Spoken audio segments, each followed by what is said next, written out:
إن الحمد لله الذي خلق الموت والحياة ليبلوكم أيكم أحسن عملا. اللهم صل على سيدنا محمد وعلى آله وصحبه أجمعين. أما بعد، فقد قال الله تعالى في كتابه الكريم: بسم الله الرحمن الرحيم. إنا نحن نزلنا الذكر وإنا له لحافظون. قال نبينا محمد صلى الله عليه وسلم: سيد الأعمال البراء. قال نبينا محمد صلى الله عليه وسلم. Hadirin kaum muslimin sidang jamaah Jumat yang sama-sama mengharapkan ridha Allah Subhanahu wa taala. Bersyukur kepada Allah telah beri kepada kita umur panjang sehingga kita dapat berjumpa kembali dengan bulan suci Ramadan. Bulan yang penuh dengan keagungan, bulan yang di dalamnya kita diberi kebebasan untuk beramal. Karena sebahagian musuh kita yang dinamakan syaitan telah dibelenggu oleh Allah, sehingga jika ada orang yang bermaksiat di dalam bulan suci Ramadan, ada orang yang tidak mau melaksanakan perintah Allah di bulan suci Ramadan, maka orang tersebut tak layak, tak boleh, tak berhak menuduh kemalasannya itu disebabkan oleh godaan syaitan. Yang perlu kita tuduh pada saat ini siapa? Adalah diri kita sendiri. Syaitan memang telah dibelenggu, tapi hawa nafsu kita belum mampu lagi kita kendalikan, sehingga walaupun syaitan telah tidak ada, masih ada nafsu yang selalu kita manja, kita turuti, sehingga jadilah kita hamba yang jauh dari perintah Allah, yang selera melakukan dengan Allah. Salawat salam mari sama-sama kita sampaikan kepada Rasulullah sallallahu alaihi wasallam. Rasulullah bersabda, "Syahrul Ramadan syahrul ummati." Bulan suci Ramadan adalah bulannya umatku. Karena memang di dalam bulan suci Ramadan banyak keberuntungan, banyak hikmah, manfaat yang didapatkan oleh umatnya Rasulullah SAW. Di antara hikmah yang paling ringan, sumu fatasiru, berpuasalah kata Nabi, maka engkau akan sehat. Maka orang-orang yang sakit, orang-orang yang tubuhnya penuh dengan penyakit, dia senang berhadapan dengan bulan suci Ramadan. Justru kadang-kadang orang yang sehat yang tidak senang, merasa bulan suci Ramadan bulan penjara, tidak bebas. Hajur dan darah lagi, hajur dan buka malu. Padahal Allah telah beri waktu kita 11 bulan untuk cari rezeki. Sebulan ini kau nikmati rezeki yang sudah kau cari. Bukan malah di bulan puasa masih beralasan tak bisa beribadah karena sibuk mencari rezeki. Inilah tipe-tipe hamba Allah yang selalu mencari sampai mati, dan apa yang dia cari tak pernah dia nikmati. Di dunia dia kena azab, di akhirat apalagi. Dan apa yang dia cari itu justru menjadi rebutan ahli waris anak dan istri. Bulan suci Ramadan menjadi bulan kesehatan bagi mereka yang menjalankan puasa sesuai dengan cara Rasulullah. Sahur sedikit, buka sedikit, bukan sekedar memindahkan waktu makan.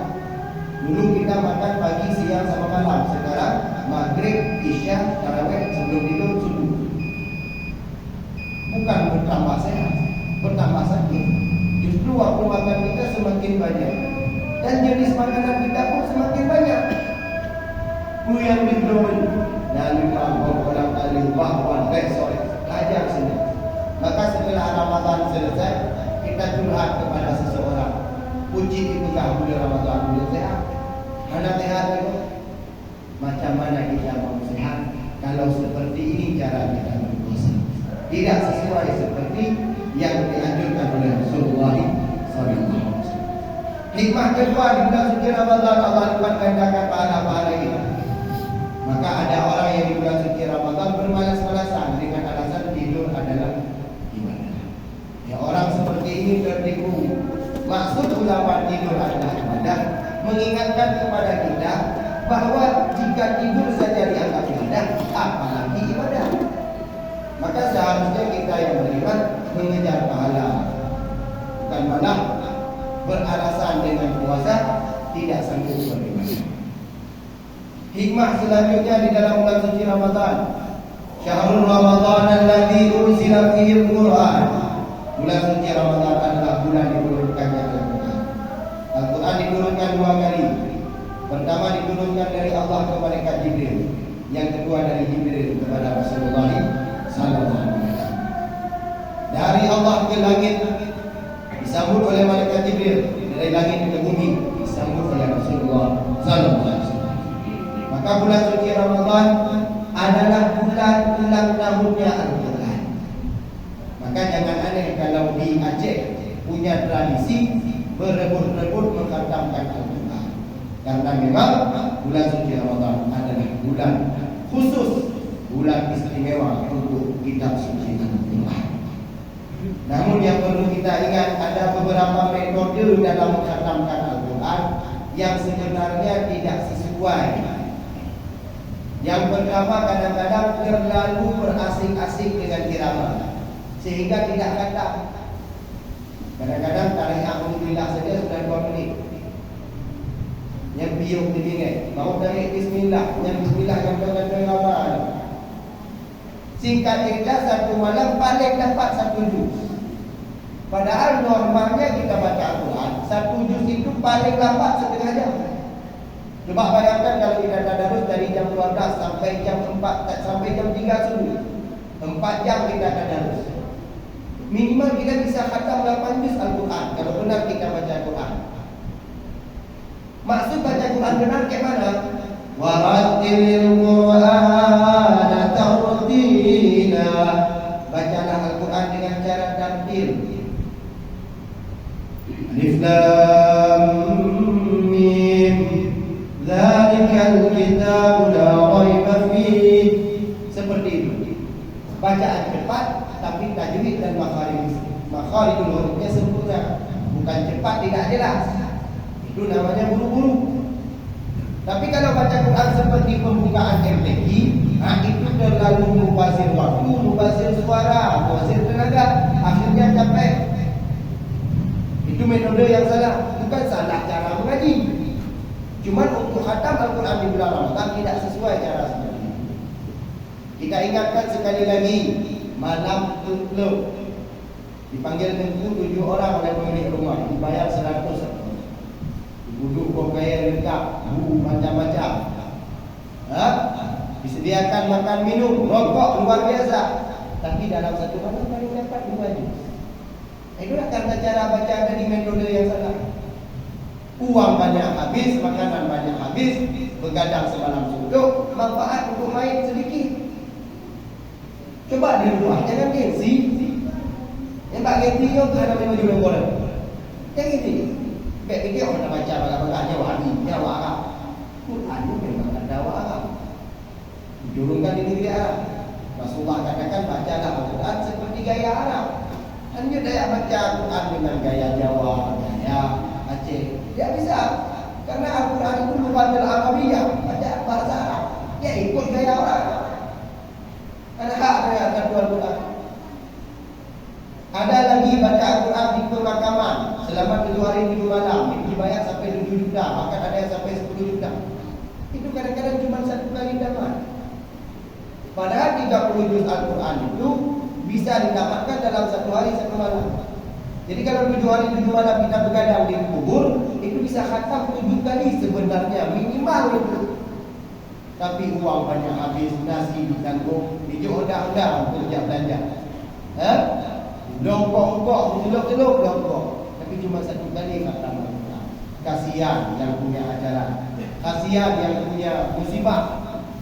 Dia mengeluarkan uang banyak tapi manfaatnya tidak sempurna. Maka untuk tadarus bacalah Al-Quran dengan cara tartil. Seperti imam-imam di dalam sholat. Seperti itu baca Al-Quran yang benar. Yang kedua, cara baca Quran yang tidak benar bagaimana? Kadang-kadang tadarus yang bermakna belajar. Kalau kita mengaji bahasa Arab, tadarus ya, tadarus, tadarusan, artinya belajar. Maksud belajar apa? Duduk ramai-ramai, ada tengku yang menyimak satu orang. Nah itu tadarus. Tapi kalau duduk ramai-ramai, satu orang pun tak ada yang pandai tajwid, tak ada yang berikut, itu bukan tadarus namanya.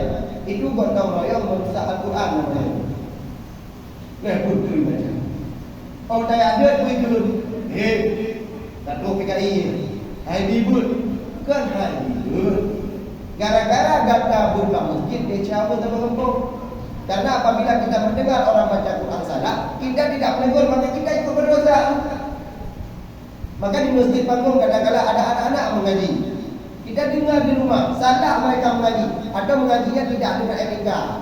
Itu bayang kayak waktu ai dulu balik. Kadang-kadang orang habis macam dulu balik mana-mana. Dia ada etika, ada adab. Gurunya pokok presiden betul dengan tunggal binti. Maka Quran balik. Rokok di tangan, Al-Quran di lantai. Lebih mulia rokok daripada Al-Quran. Mana benda lagi? Jadi boleh dia. Kapan kita dapat pahala? Ini harus tegas masalah ini. Saya siap dikatakan Wahabi kalau ini tidak boleh saya protes. Saya protes ini karena kita malu. Nampak 60 agama. Pak Dengku-dengku nama saya. Etika dalam Al-Quran tidak paham. Hanya juga abah dengan berpuasan hukum. Ya. Tidak boleh membelakangi Al-Quran. Maka kita harus ajarkan saudara kita untuk bukti kita menyayangi mereka. Kan benci, kan mengek. Saya BKB waktu pergi bilang kesalahan boleh, terutama dengan Al-Quran. Maka ada cara tadarus yang benar, ada ilmu yang diperintahkan setiap malam berdirilah. Simak anak-anak mengaji. Oh tak sanggup sampai subuh perintahkan sampai jam 2. Jam 2 biar wajib. Jumpa air dia jaga. Pokoknya ada yang menyimak, ada yang menegur. Jangan lepas seperti itu saja. Cara mengkhatamkan Al-Quran yang ketiga, yang ini juga kesalahan, yaitu dengan cara gotong royong. 50 ayat tarik 3 menit, 50 ayat 3 menit, 3 menit. Khatam 37 Al-Quran. Yang baca Al-Quran 10 orang. Kalau kita bagi berapa? 1 orang saja 3 juz. Maka itu tidak layak disebut khatam Al-Quran. Itu namanya gotong royong baca Al-Quran. Yang namanya Al-Khatam membaca Al-Quran sendiri dari Al-Fatihah sampai An-Nas, tidak ikut campur orang lain. Yang baru ikut khatam. Ya, yang seperti tadi itu pun khatam, tapi gotong royong. Pahalanya tetap digaji yang Allah itu. Karena yang baca yang ditulis pahala. Ya, yang lain kan. Itu tidak benar. Kemudian yang hari ini tidak diperhatikan dalam Al-Quran. Maaf, rata-rata TPA di Nagro Aceh Darussalam hanya mengajarkan paling tinggi tajwid. Itu sudah finish yang kamalin.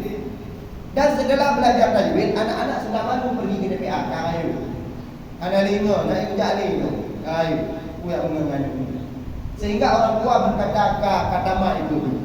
Padahal yang namanya tamadun itu anak mesti paham tauhid, fikih mazhab. Dia mesti paham ilmu tasawuf. Dia mesti paham apa itu syariat, apa itu hukum fikih, apa itu muamalah, muasyarah, ubudiyah. Dia mesti tahu semuanya. Dia mesti tahu mana ilmu mustalahul hadis. Dia mesti tahu ilmu tibyanul Quran. Dia mesti tahu ilmu tentang agama keseluruhannya. Jibhaya hukum ilmu nahwu. Harus ilmu zarah, harus ilmu usul fiqh, qawaid fiqh, nyempur harus nyo tingkat tamat tajwid lebut ikhfa ikhlas ni kata tentang mana dah kata mak nyambut malay boleh jadi dulu punya hari ini dibanggakan. Maka di situ letak kemunduran kita.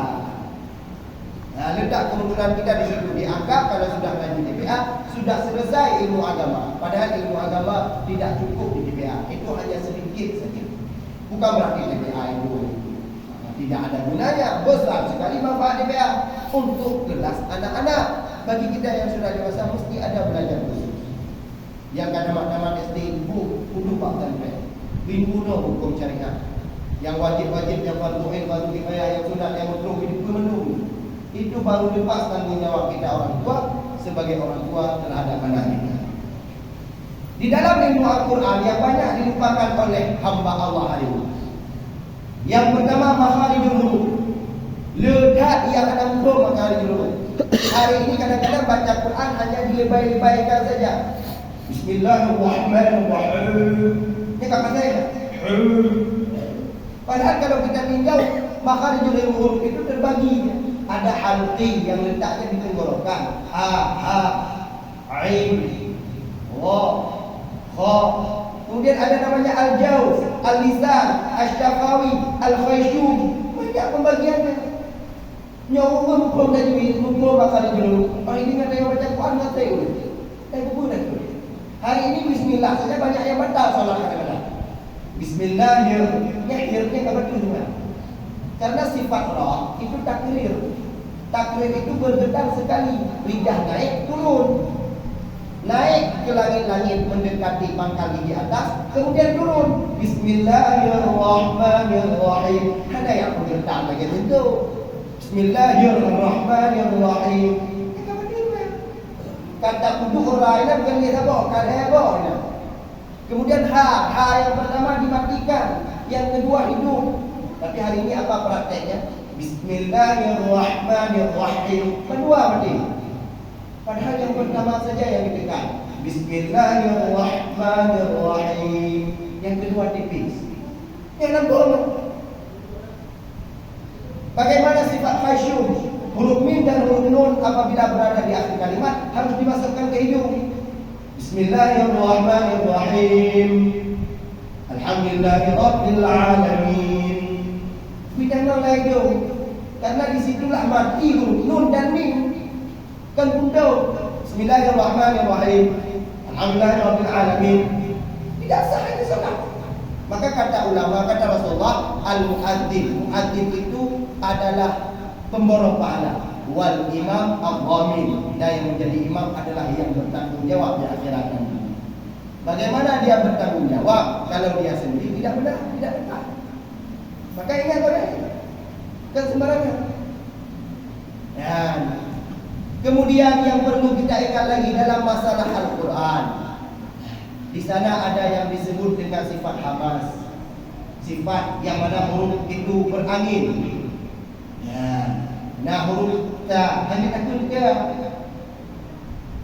siratal ladzina an'amta 'alaihim yang ada ta. Karena ta di situ tidak sah menjadi ta. Ta itu berangin dan letak ujung lidah berada di pangkal gigi atas. Ta bagi kuat ta. Kan bak lagi-lagi. Dia mengunda benar mengunda dia oleh. Dia. Padahal dia tahu mata. An'amta 'alaihim. Tak ada betul. Oh dah mati lagi anjir. Tabat. Baik tabat. Yang kasin. Dan galak membangun bangku. Pusin tu. Sin itu bukan sifat hamas, itu namanya sifat safir, mengalir angin dari ujung lidah ke gigi bawah. Sin, bas, bis, bas, bas. Kita hari ini seperti itu. Tabat. Katalah. Sering juga kejadian kadang-kadang huruf yang jahat, huruf yang tidak berangin malah dikasih angin. Huruf yang berangin tidak ada angin. Contoh huruf yang berangin ada dua angin. Ha dua. Ha ini punya muka. Yang baki di lidah itu sampai ke kedua. Lam dada gede. Padahal dalam Al-Quran tidak ada huruf dada. Lepas saya dah akut. Yang lebay bukan dong. Punya bukan dong. Baik baca Quran. You buka Quran dong. Itu Quran. Yang dibaca juga ada. Kalau Al-Quran itu punya Allah, itu tak boleh sembarangan. Dia Dan dia tidak di dada, tapi di tenggorokan, di atas alif. Ihdinas sirat, mane bi untuk ihdinas sirat. Da dengan jid, danya mbak pangkal gigi atas. Da ihdinas bi iyyaka na'budu budu. Handi kata lagi belipet budu wa iyyaka nasta'in. Itu mesti dipelajari. Kalau kita jelaskan semuanya tak cukup waktu sampai asar kita lupa. Kenapa saya jelaskan sedikit, ya? Agar kita tahu ternyata kita bodoh dalam masalah Al-Quran. Oh, tahu bagi yang dalam dulu. Oke, kita sering baca bagaimana? Siratal ladzina an'amta 'alaihim ghairi salah. Ketika Anda ucapkan ghaib, cepat ini bapak kempen. Itu bila di rumah pak patek, jangan kata kau lu. Oh dah ghaib, yang lidahnya mudah pak babu baba. Ghaib. Padahal ghaib itu punya sifat isti'ala. Apa itu sifat isti'ala? Lidah mengawang-awang, tidak di atas, tidak di bawah. Tergantung-gantung didengar. Maka bunyi hurufnya tebal. Karena dalam kaedah ilmu tajwid, kullu musta'la mufakhamah. Setiap huruf isti'la ditebalkan. Ghairil maghdub. Berai. Lalu dah kampung rairil. Arairil. Kemudian ghairil maghdub 'alaihim. Kemudian lidah kita pantang berjumpa dengan huruf tebal. Padahal huruf lepeh, tapi karena dikena huruf depan, akhirnya huruf lepeh di depan. Contoh nun huruf lepeh. Ihdina lepeh. Jumpalah dengan sad di depan. Di depan. Ihdinos. Kalau ihdina, kaidinos. Ghairil maghdubi 'alaihim walad. Kaliwala. Kawalun. Subhanallah. Maka sebenarnya banyak kekurangan kita di bidang Al-Quran. Tapi karena kita tidak belajar, akhirnya kita tidak tahu. Ya baca Al-Quran, kita yang menjadi peserta, kita yang menjadi juri. Ya benar semua akhirnya. Alhamdulillah, betul. Ciduk tiga itu yang hukum tajwid. Kadang bismillah lewatnya. Kadang kali itu juga bismillah lewatnya. Saking beratnya ilmu Al-Quran, tak boleh sembarangan dibaca. Kita baca sembarangan. Ghairil maghdubi 'alaihim waladdallin. Kata dia. Padahal dhal itu 6 harakat minimal. Musakal kilmi dia, kalimat yang diberatkan dia, mesti kita beratkan. Kemudian ada naber, mesti dilonjatkan. Dalam Al-Quran itu nasibut naberun, loncat, tekan. Waladdallin. Apa yang baca dia? Tempat nak tasbih tak ada. Munyo ada baca datang ya. Gada kamu tasbih titik. Mana kamu gada Al-Quran baca ya? Apalagi tasbih. Lalu nak baca waladdallin. Karena harus dilonjatkan di sini. Amin Allah berdoa. Kadang-kadang ba'al lebih banyak. Ba'min ke mana? Padahal amat padahal min matahari disukun 2:4. Waladdallin. Amin. Kamu balik. Di malaikat dicok konten dicok bukan. Dia berdoa pahala. Tiga hari hukum yang jangan bayar. Tanya bakun Allah, maka kena betul Tuhan tanya Allah dah. Tak kenal Allah dah betul. Dalam ilmu tajwid, alif itu punya sifat istifal. Apa arti istifal? Istifal itu lidah ditempelkan ke dasar mulut. A. Hanya A. Yang nak hukum Allah. Apa lagi aku bicara dulu? Allah. Allah. Allah. Dan ujung lidah berada di langit-langit. Itu yang benar. Allahu Akbar. Allahu Akbar. Yang ada model bunda. Allahu Akbar. Allahu Akbar. Salah. Okeylah dalam azan tidak ada batal dan sahnya. Kalau dalam solat batal. Dosa. Anda tanggung semua dosa makmum yang tidak sah solat. Ingat baik-baik.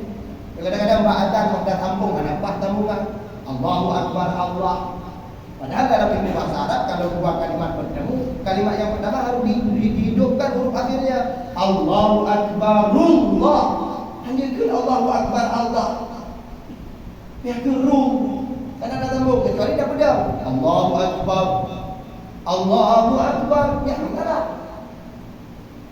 Ladung na yang modern lebih tambung. Ibu bagi yang tanda Allahu Akbar Allah. Rallah kerumah. Padahal yang benar dhamma. Allahu Akbar. Dia orang anak berbanyak yang orang bunuh tajwid. Nah, sebab dia ada dia ada pada tadi orang tu bunuh tajwid. Maka nak aku pada tajwid. Bergaul di beno. Ada orang tajwid dulu. Hari ini kita menjadi ini. Karena yang dasar kan untuk lingkup demi baru pasti juga tentang tasawuf. Tentang simpulan dia, diam selera tinggi lah. Tak duit lompat. La ilaha illallah lompat lo. Nyok dia tambah la ilaha illallah baga-baga itu mata ujung mana? La ilaha illallah. Itu kibar lawan doang. Panjang. La ilaha illallah, la ilaha illallah. Banyak ujung. Jalan ni fikir ke pahala je. Padahal temen menuju Allah. Jurusnya jangan mati. Maka belajar tajwid. Undang tentu yang ahli di bidang tajwid.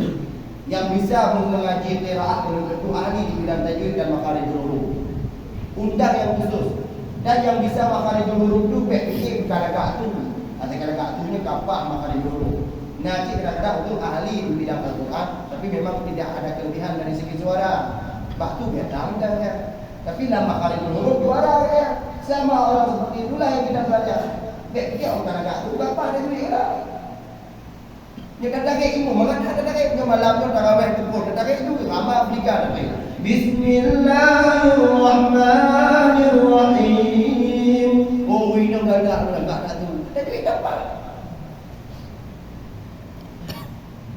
Jadi buat dari apa Arab? Bismillahirrahmanirrahim. Alhamdulillahirabbil alamin. Oh ini boleh tak. Itu apa? Karena terlalu dibangga-banggakan suara dan nada irama, tapi yang dasar hukum wajib dalam Al-Quran. Tajwid, makharijul huruf, sifatul huruf, fawatihus suwar. Ya nampak. Padahal itu fardu'ain hukum belajar aturan dalam membaca Al-Quran. Maka saya harapkan di kampung kita yang berbuah ini ada perbaikan dari segi Al-Quran. Di sini banyak orang-orang yang pandai dalam mengaji, banyak orang-orang yang bagus suaranya. Minta waktu kepada mereka.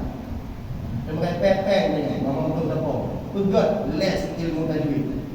Duk masjid-masjid pengen jenguk dia ada Malay tu. Dia ucap dalam bina kuat. Nyoyak dia aku bang masjid pengen jaga aku Malay dia. Pada tadi duk pintu mati dalam bulan bubut yang berbuih. Bismillah, insya-Allah. Tidak ada yang namanya waktu terlambat. Kapanpun kita mau belajar, Allah tetap menerima. Maka syekh sebenarnya masih banyak perihal Al-Quran yang ingin saya sampaikan.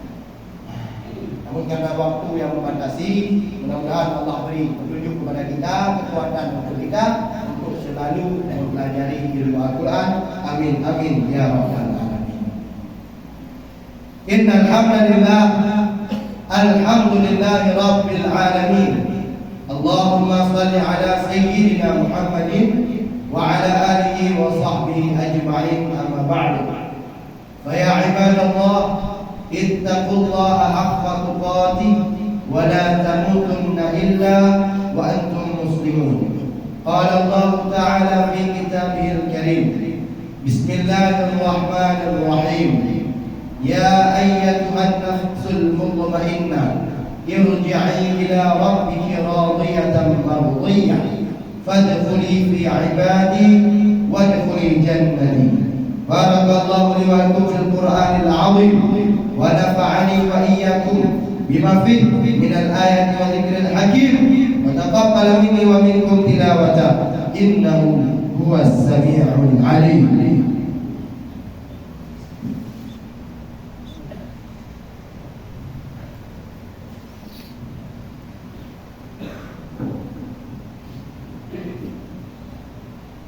Innal hamdalillah, alhamdulillahi rabbil alamin.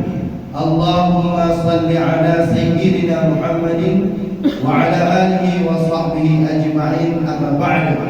Fa ya ibadallah, ittaqullaha haqqa tuqatih wa la tamutunna illa wa antum muslimun. Inna Allaha wa malaikatahu yusalluna 'alan nabiy. Ya ayyuhalladzina amanu sallu 'alaihi wa sallimu taslima. Allahumma ighfir lil muslimina wal muslimat wal mu'minina wal mu'minat al ahya'i minhum wal amwat bi rahmatika ya sami'ad da'wat. Rabbana inna da'awnaka kama amartana fastajib lana ya rabbana kama wa'adtana. Rabbana atina fid dunya hasanah wa fil akhirati hasanah wa qina adzaban nar. Walhamdulillahi rabbil alamin. Wa la dzikrullahi akbar. Aqimus salat wallahu ya'lam.